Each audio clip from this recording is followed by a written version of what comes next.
Selam arkadaşlar, kanalıma hoş geldiniz. Bugün sizlerle böyle çok tatlış, tombiş bir çanta çalışacağız. Gizli burslu bir çanta yapacağız. Kullandığımız ip, metalik ip ve şöyle bir bursum var elimde. Malzemelere geçmeden önce size çantamdan bahsedeyim.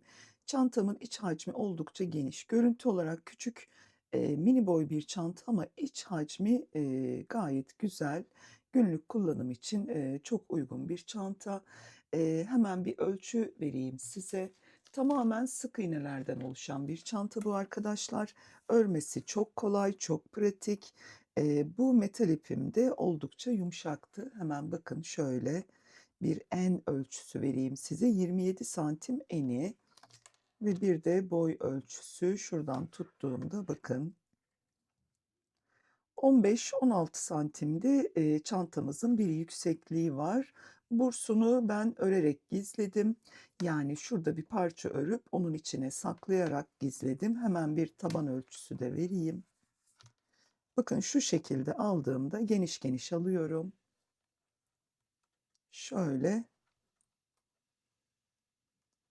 17 santimde taban ölçüsü diyelim. Kare bir taban yapacağız bu çantamızı çalışırken. Kare tabanın üstüne öreceğiz çantamızı. Şöyle içini de göstereyim size. Bakın gayet güzel, geniş iç hacmi olan bir çanta. Görüntüsü de çok sevimli. Taş gibi de bir çanta oldu. Bakın eğilip bükülmüyor. Zaten metal iplerin çantaları genelde böyle oluyor. Hemen size malzemelerinden bahsedeyim. 14 santimlik bir burs kullandım ben bu çantayı örerken. Bursumuzun formu bu şekilde. 3,5 milimlik bir tığ kullandım. Şöyle birkaç tane işaretleyici lütfen ve Moly yarnın metalik, gümüş ve gold karışık olan bir ipini kullandım. Örmesi güzel. Moly yarnın bu metal iplerini ben sevdim açıkçası. Eli fazla zorlamıyor. Hemen ne kadar kullandım? Bakın şu orta kısmını kullandım ben bu çantayı örerken. Gramajından size bahsedeyim. 250 gram 420 metre uzunluğunda bu ipimiz. 125 gram kadar ip gitti. Yani çok da ekonomik bir çanta oldu bu. İsterseniz siz bu çantaya askı da kullanabilirsiniz. Şuralara gizli böyle halkalar takarak ya da D halka kullanarak askı da takabilirsiniz. Ben yapacağım onu da. Short videolarını da ekleyeceğim. Oradan da tam bitmiş halini görebilirsiniz bu çantamın. Gayet güzel, şık, bir genç kız çantası oldu diyorum ben. Şimdi videoma geçmeden önce kanalıma abone olursanız çok sevinirim. Bu gönderimi beğenmeyi unutmayın lütfen. Bütün çantamın detaylarını açıklamalar kısmına da ekleyeceğim. Aklınıza takılan bir şey olursa da yorumlara yazın. Oradan geri dönüş yapıyorum ben. Şimdi videomuza geçelim. Evet arkadaşlar şimdi bakın şu şekilde bu kısmı hesaplayarak bir zincir çekeceğiz. Kare bir taban yapacağız bu çantamıza. Hemen buraya uygun bir zincir çekelim. Hatta şöyle sayayım ben bir yandan da.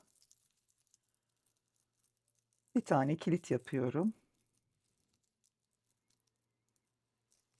1, 2, 3, 4, 5, 6, 7, 8, 9, 10, 11, 12, 13, 14, 15.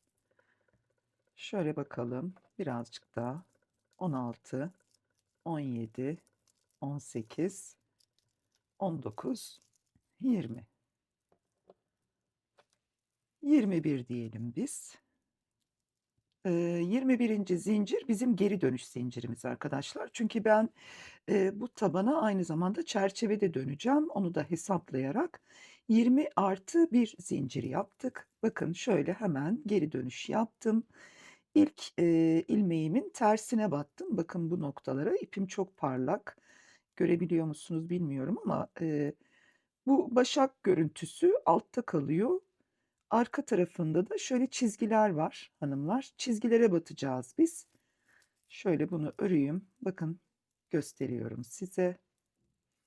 Burada tek çizgiler var. Tek çizgilere batacağız. Böyle gelen çizgilere batarak sık iğne yapıyorum.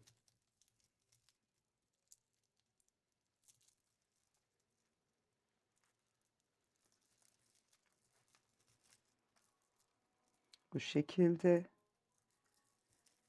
20 artı bir zincirle kare tabanımıza başladık. Hemen bu sırayı ördükten sonra tekrar bir daha bir ölçeceğim. Evet, sıra sonuna kadar sık iğne yapalım ters çizgilerine. Sıra sonunda tekrar görüşelim hanımlar. Evet, sıra sonuna da geldim. Bakın. Hemen buradan da bir sık iğne yapıyorum. Kilit zincirim burada. Bir zincir çekip örgümü çeviriyorum. Şimdi bir bakalım şöyle kabaca. Evet, bu ölçü bizim için yeterli. Şimdi bakın burada size bir püf noktası göstermek istiyorum. Örgümü çevirmeden önce bir tane zincir çektim.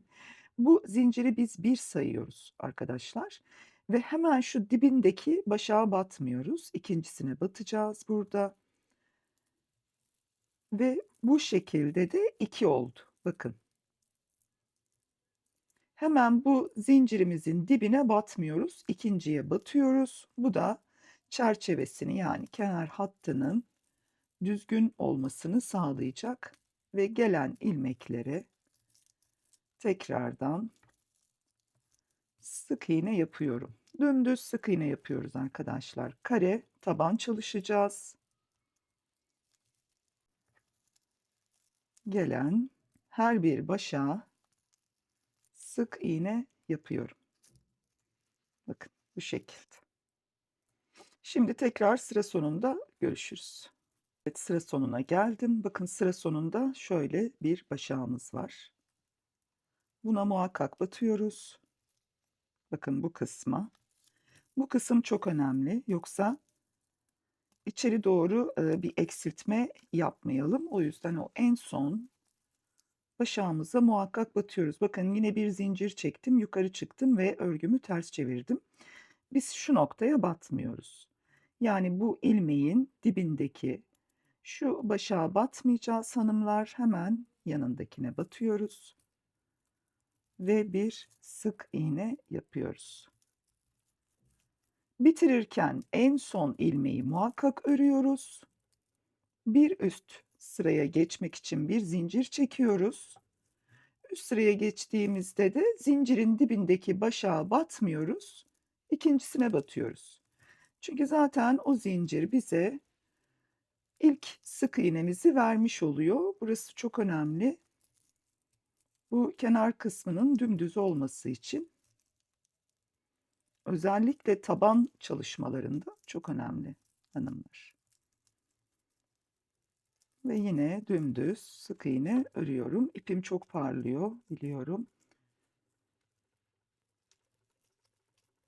O yüzden de görmesi biraz zor.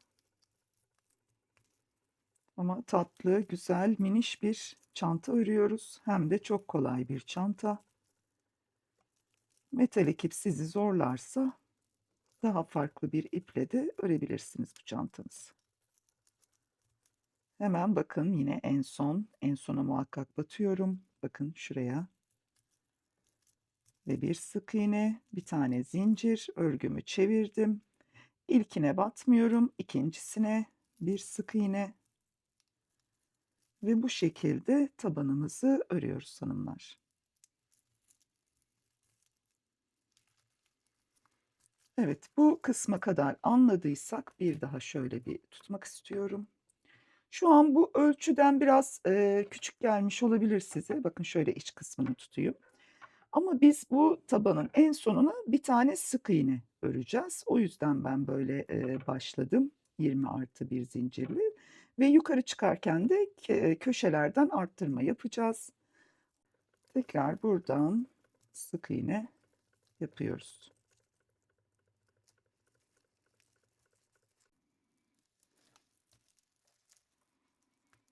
Evet, yine sıra sonundayım. Bakın en son ilmeğime battım ve aldım. Hemen tekrar bir zincir çektim. Bir üst sıraya çıktım.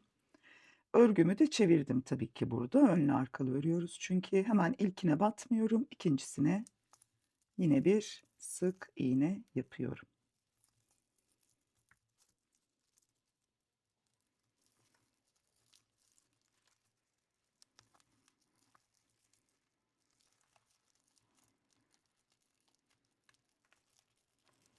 Evet.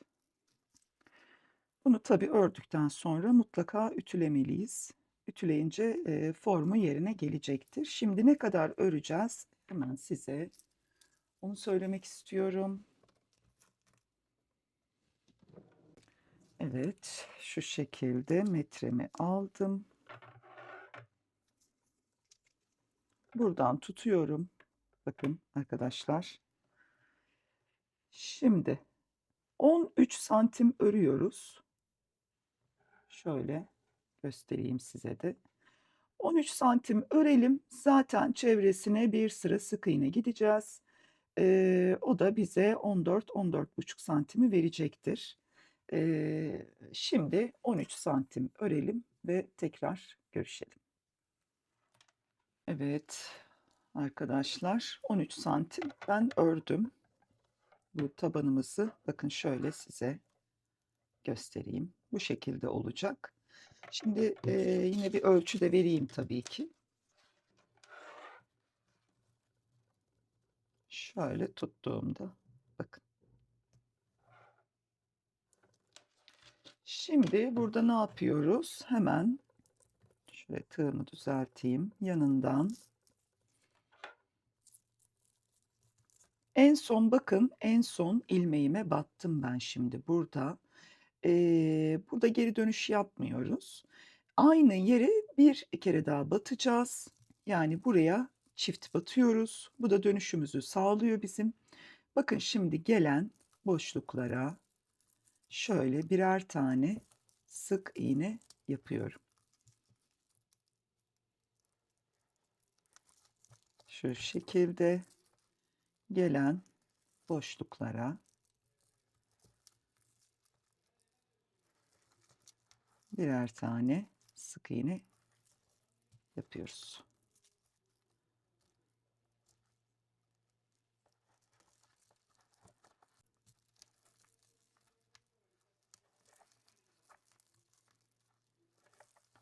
Şimdi köşeye kadar örüyorum.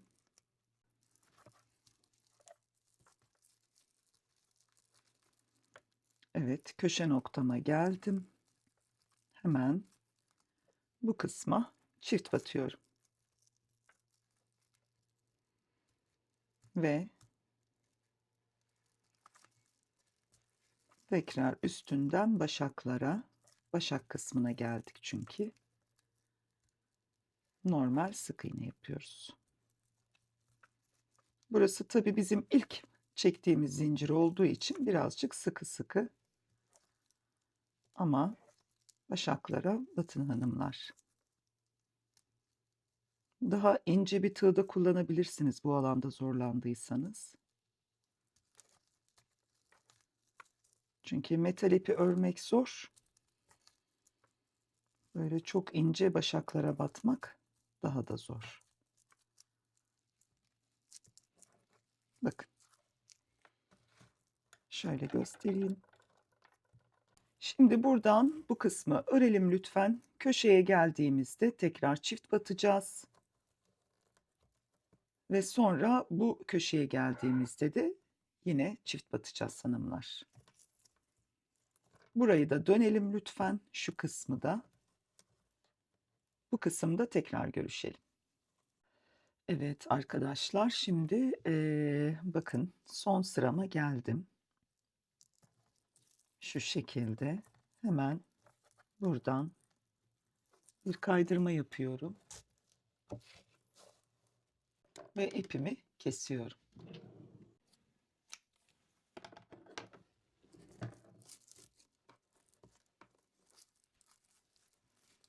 Evet, şimdi tekrar bir ölçelim. Bakalım. Tamam, gayet güzel. Şimdi bu parçamızı ütüleyelim arkadaşlar. Ondan sonra gövde kısmı için tekrar görüşelim. Evet, ütümüzü de yaptıysak bakın çok güzel form aldı şu an.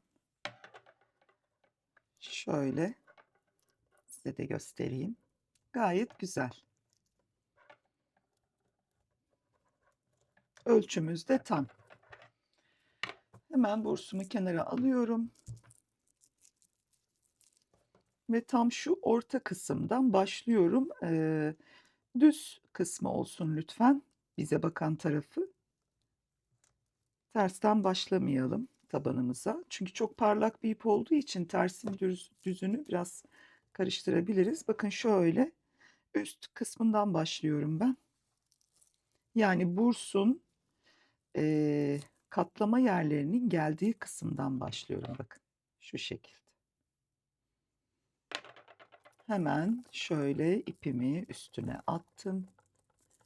Bir sık iğne yapıyorum sevgili hanımlar. Ve yanından spiral bir şekilde öreceğiz. Biz bu çantamızı herhangi bir bağlantı noktası olmayacak. Ama şöyle düzgün ve muntazam bir şekilde örmeye dikkat edelim lütfen. Çok gevşek örmeyelim. Çünkü ne kadar çok gevşek örerseniz biraz sağa sola kayma durumu oluyor. Hemen şuradan devam ediyorum. İpimi de arkadan yürütüyorum. Bu kenardaki ipleri de arkadan yürüteceğiz. Bakın şurası benim tam köşe noktam. Şimdi köşe noktamda arttırma yapacağım. Hemen bu kısmı batıyorum. 3 tane aynı noktaya batıyoruz hanımlar. 1. Sadece bu ilk sırada arttırma yapıyoruz. Şöyle 2 ve şöyle de 3. Yanındaki başaktan devam ediyorum. Yani köşeleri üçerli batacağız. Ona dikkat edelim lütfen.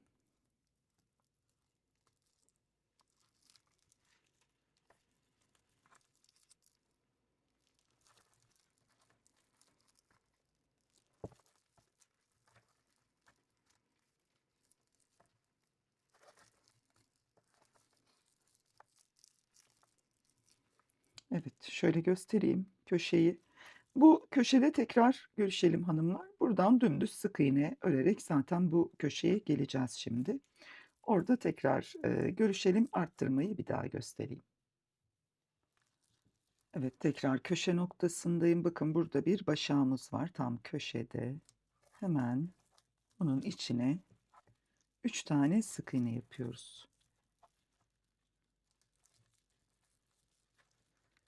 Şu şekilde bakın 1, 2, 3 hemen yanındaki başaktan örmeye devam ediyorum.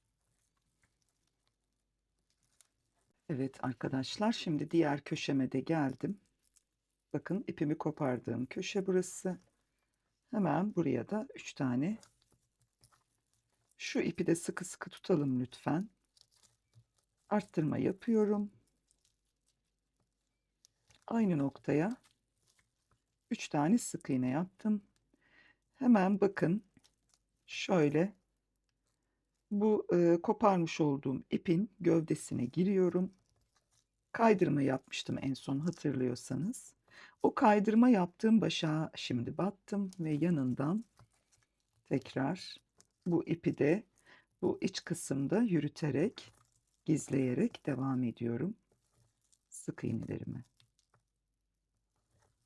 Böyle sıkı sıkı da tutuyorum ki bu köşede herhangi bir gevşeklik olmasın diye.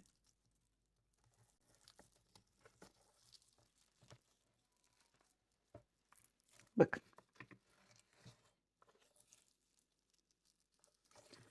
Buradan ben örmeye devam ediyorum. Sevgili hanımlar, bu köşeye de yine bir üçlü arttırma yapacağım. Sonra burada tekrar görüşelim. Evet arkadaşlar, sıra sonuna geldim. Hemen şurada bir ilmeğim var.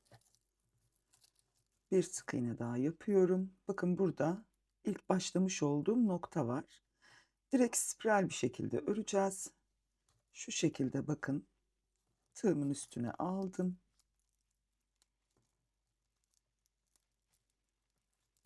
Ve şöyle bir sık iğne yaptım. Tekrar yanındaki başaklardan sık iğne yaparak devam ediyorum. Dümdüz örüyoruz bundan sonra. Herhangi bir arttırmamız yok. Zaten ilk sırada köşelerden üçer tane arttırma yaptık. O da yeterince çantamızın gövde kısmını genişletti. Bu şekilde dolanıp gelip tekrar buradan da dümdüz öreceğiz hanımlar. Burada herhangi bir birleştirme noktamız yok. Çantamız spiral bir şekilde ilerleyecek. Yalnız buraya bir işaretleyici takacağım ben. O da bu kısımda bitireceğiz tekrar çantamızı. O yüzden de belli olsun diye şöyle bu işaretleyici burada kalsın. Şu şekilde. Çantamızı bitirme kısmı da orası olacak. Yine nereden başladıysak oradan bitireceğiz. Şimdi bu çantamızı 14-15 santim ben yükselteceğim. 14-15 santim, yani 14 santim yükseltelim. 14 santimde tekrar görüşelim. O yükseklik bizim için yeterli olacak mı, yoksa üstünü örecek miyiz? Devam edecek miyiz? 14. santimde tekrar görüşelim hanımlar. Evet arkadaşlar, şimdi 14 santim ben ördüm. Tam bu kısımda da bitirdim. Bakın 2 tane kaydırma yapıp bitirdim burada. Zaten bu işaretleyicimiz de tam buradaydı. Bu kısımda da ben bitirdim çantamızı. Şimdi şu şekilde bakın, bir işaret alacağız. Hemen bir bakayım şöyle. Evet. Evet. Tam şu şekilde iki uçtan tam ortalayıp şöyle bir düzeltelim sağını solunu. Şu tabandan da bakabiliriz.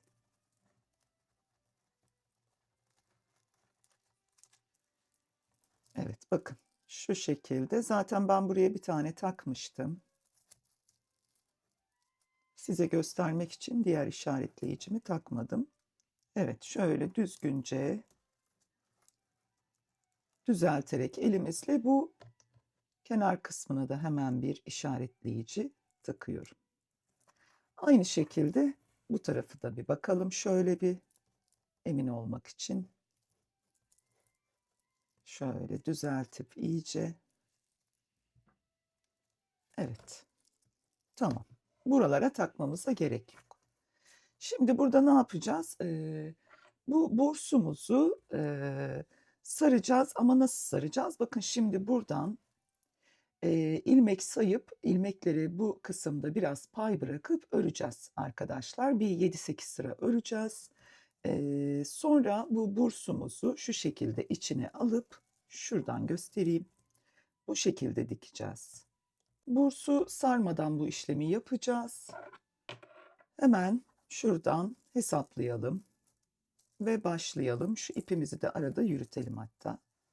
Evet bakın. Şimdi ben buraya takmışım. 2 sıra burada. Şöyle 3 sıra bu taraftan bırakacağım. 3 sıra da buradan bırakacağım. Hanımlar bakın. Şu kadar burada pay bırakıyoruz. Bu kısımları böyle git gel şekilde öreceğiz. Bir 6-7 sıra, işte ne kadar ihtiyacımız varsa, ne kadarı bursumuzu sarıyorsa. Bakayım. Hemen şuradan bakın. Yanlış tığ taktım, pardon. O 3 milim, biz 3,5 milimle örüyoruz. Şöyle bakayım, 2 sıra burada, evet. Tam buradan giriyorum. Bu işaretleyicinin yani sağında ve solunda 3'er tane ilmek bırakıyoruz. Hemen şöyle bir kilit yaptım. Bu ipi de böyle arkaya alıyorum. Bakın, bunu da buradan yürüteceğiz. Hemen yanından sık iğne yapıyorum.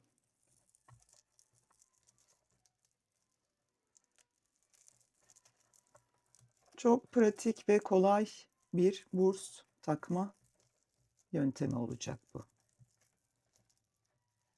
Sarabilirdim de tabii ki. Ama çantamızın hacmi bursumuzdan büyük oldu.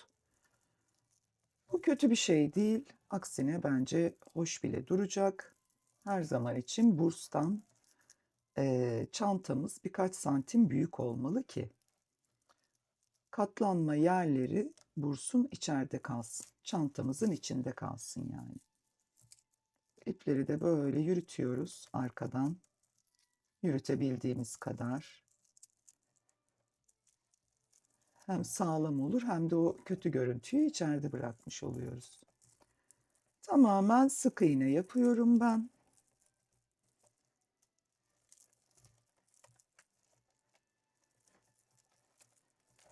Şimdi bu işaretleyicimin de sağ tarafında 3 ilmek bırakacağız. 1, 2, 3. Bu dördüncüsüne kadar örelim hanımlar. Burada geri dönüş yapacağız. Evet, bakın burada 1, 2, 3 tane ilmeği bırakıyoruz. Hemen şu son ilmeğime de battım. Bir tane zincir çektim ve şöyle iç kısmına çevirdim. Hemen şu ikincisinden devam ediyorum. Bu sefer tersten tabii ki öreceğiz mecburen. Gelen ilmeklere teker teker sık iğne yapıyoruz hanımlar. Yani bursumuzu saracak şekilde yükseltmemiz yeterli olacak. Tekrar geldim bakın. Son 2 ilmeğim. Hemen şu ilk almış olduğum başağa da batıyorum. Yine bir sık iğne, bir tane zincir, üst sıraya döndüm. Hemen şuradan devam ediyorum.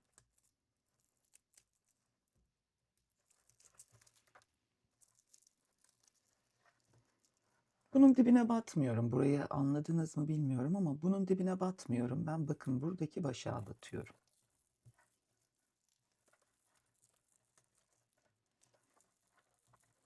Tekrar dönüyorum. 3. sıradayım.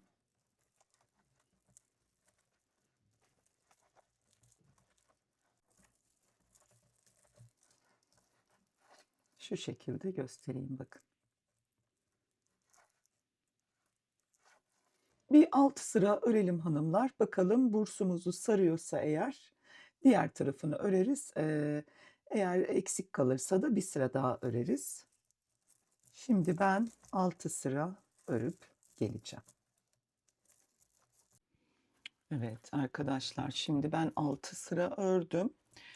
Ama 7. sıraya da döndüm. Bakın biz bunu 7 sıra yapalım. Zaten 6 ile 8 sıra arası diye düşünmüştüm. Tam ortası 7 olsun. Çünkü bursumuzu bakın şöyle göstereyim. Ancak saracak. Şu iç kısımdan da göstereyim hatta. Şöyle bakın. Bu 7 sıra. Şöyle. Hem daha rahat dikeriz dikmesini hem de bursumuzu tam sarmış olacak. O yüzden 7. Sıraya döndüm. Bu 7 sırayı da bitirdikten sonra ipimi buradan koparacağım ve diğer tarafı öreceğim. Orayı da bir 7 sıra öreceğim. Ondan sonra da bursumu yerleştirip dikeceğim. Tabii bu örme işi bittikten sonra muhakkak ütüleyelim arkadaşlar. Ütüledikten sonra çok daha güzel bir görüntüye kavuşacak. Bu kısımdan başlıyorum tekrardan. Hemen buradan sayalım. Burada 3 tane vardı. Burada da yine aynı şekilde 3 tane bıraktım. Bakın şuradan başladım. Şöyle tuttuğumuzda da evet tam geliyor. Hemen ipimi geçirdim, üstüne attım ki bu kilit oluyor burada arkadaşlar. Ve yanından da tekrar sık iğnesini yapıyorum. 7 sırada bu tarafı örelim. İşaretleyicinin sağından ve solundan 3 ilmek bırakıyoruz. Ama bu benim çantamın boyutuyla alakalı bir durum. Eğer siz de birebir aynısını yapacaksanız muhtemelen aynısı olacak. Şöyle. Ama daha net, yani bursa çok yakın bir ölçüde, bursun ağız çapıyla yakın bir ölçüde olursa oradan 3 ilmek bırakmanız yeterli.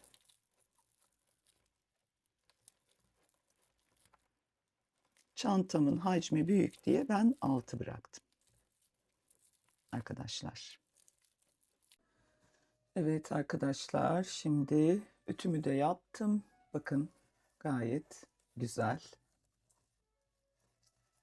bir forma girdi çantamız. Şu şekilde göstereyim. Ara boşluklarımız da bu kadar. Aynı şekilde burası da öyle. Şimdi bursumuzu alıyorum. Biliyorsunuz 14 santimlik bir burs bu. Yani küçük boy olan bir burs. Bakın şuraları şöyle ayarlayacağız. Şu şekilde göstereyim. Buralardan dikeceğiz. Şu orta kısmını da aynen o şekilde bakın şöyle sararak, bursumuzu sararak buralarını dikeceğiz arkadaşlar. Hemen bir ayar yapacağım ben. Şöyle. Evet. Şimdi bir ayar yapıp geliyorum arkadaşlar. Evet. Bakın ben şöyle şimdi buralara ipler taktım. Önce şu kısımlara ip taktım. Bu örmüş olduğumuz sık iğnenin içine alarak bursumuzu bakın şöyle. Sonra tam karşısına gelecek olana ip taktım. Sonra da şu kısımlara, yani katlama yerlerine birer tane ip taktım. Ve şöyle bir kabaca formunu çıkardım ortaya. Şimdi buradan da dikmeye başlayacağım. Tabii ki şu kısmı boşta bırakarak dikeceğim. Bu kısımlar böyle içe gelecek hanımlar. Şu an böyle biraz kötü görünebilir. Bakın şu şekilde olacak. Bu kısımlar içeri doğru ittireceğiz. Kapattığımızda da bu şekilde olacak. Bakın. Şimdilik şöyle, tam olarak dikmediğim için tabii biraz yamuk yumuk duruyor olabilir. Diktikten sonra çok daha güzel bir forma olacak bu çantamızın. Şimdi hemen şuradan dikmeye başlıyorum. Evet arkadaşlar, şöyle bir iğne ve aynı metalikten 1 metre kadar ip aldım. Hemen şuradan başlıyorum. Hatta şu ipimi çıkarayım buradan direkt. Bursunuzu düz tutun lütfen. Çünkü katlama yeri yukarı doğru gelecek, biliyorsunuz. Bu çok önemli bir ayrıntı. Bir tık daha şöyle getirebilirim. Evet, yeterli. Hemen şuradan başlıyorum.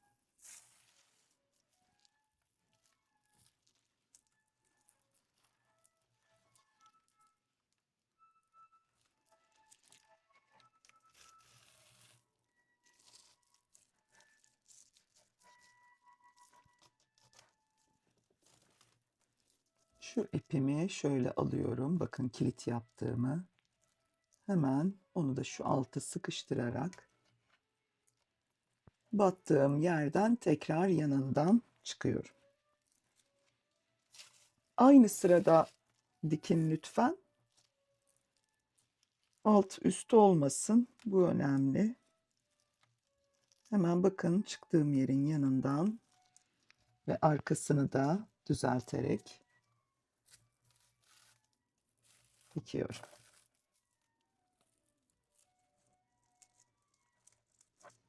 Kameramı birazcık daha şöyle alayım. Elim çarpıyor çünkü. Hemen buradan şu kısımdan battım. Burası değil, bir alt. Evet. Şu şekilde yanından tekrar devam ediyor.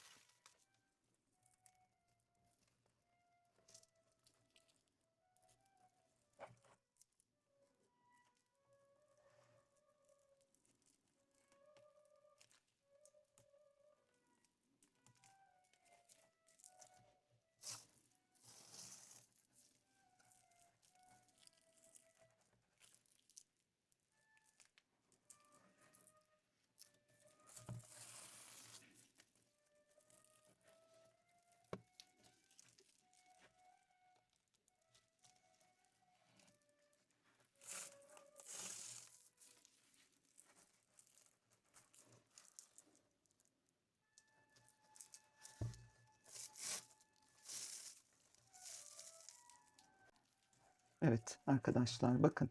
Bu ipim de tam ortada görmüş olduğunuz gibi. Şimdi ben bu kısmı komple dikip geliyorum. Evet bu kısım tamam. Bakın şöyle göstereyim. Şimdi bu taraftayım. Bu ipimi buradan yürütüyorum ben. Şöyle.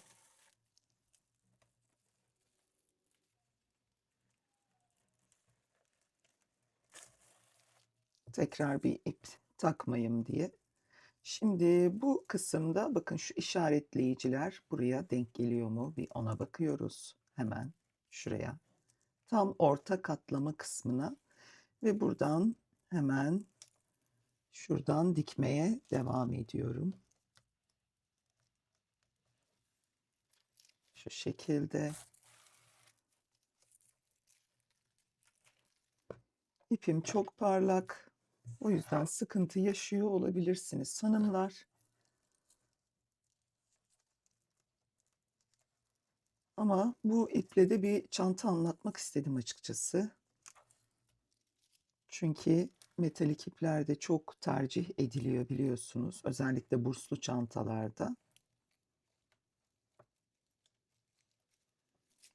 Hemen şöyle dikmeye başladım. Bir tık alıyorum iyice sıkmadan. Şimdi buradan da bir sıra belirleyelim kendimize. Evet burası uygun.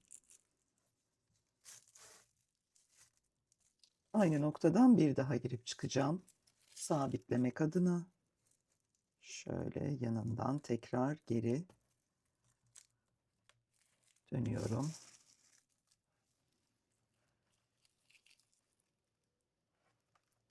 Bakayım şimdi. Size neresi kurtaracak? Evet burası. Tekrar devam ediyorum.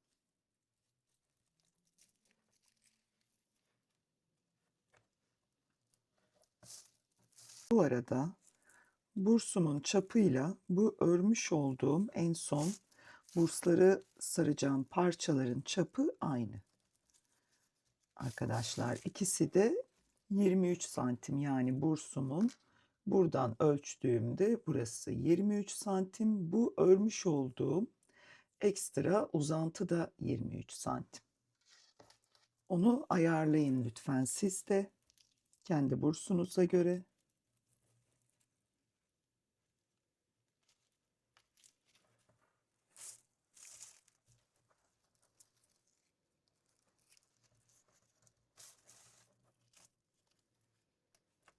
Şimdi tekrar burada çok fazla da bakalım, düzeltelim tekrardan. Evet. Bunu çıkarıyorum artık. Gerek kalmadı. Zaten dikerken de ister istemez bursumuz topluyor çantamızın ağız kısmını.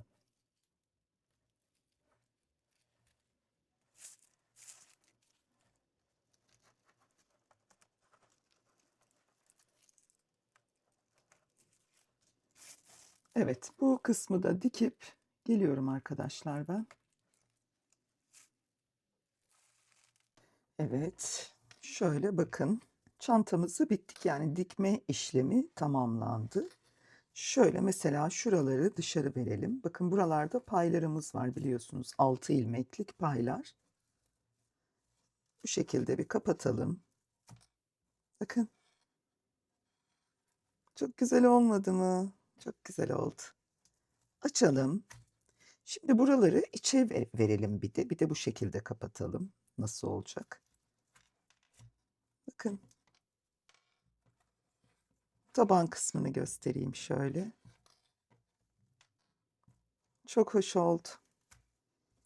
Tabii biz bunları açalım. Açılmış hali daha iyiydi. Evet.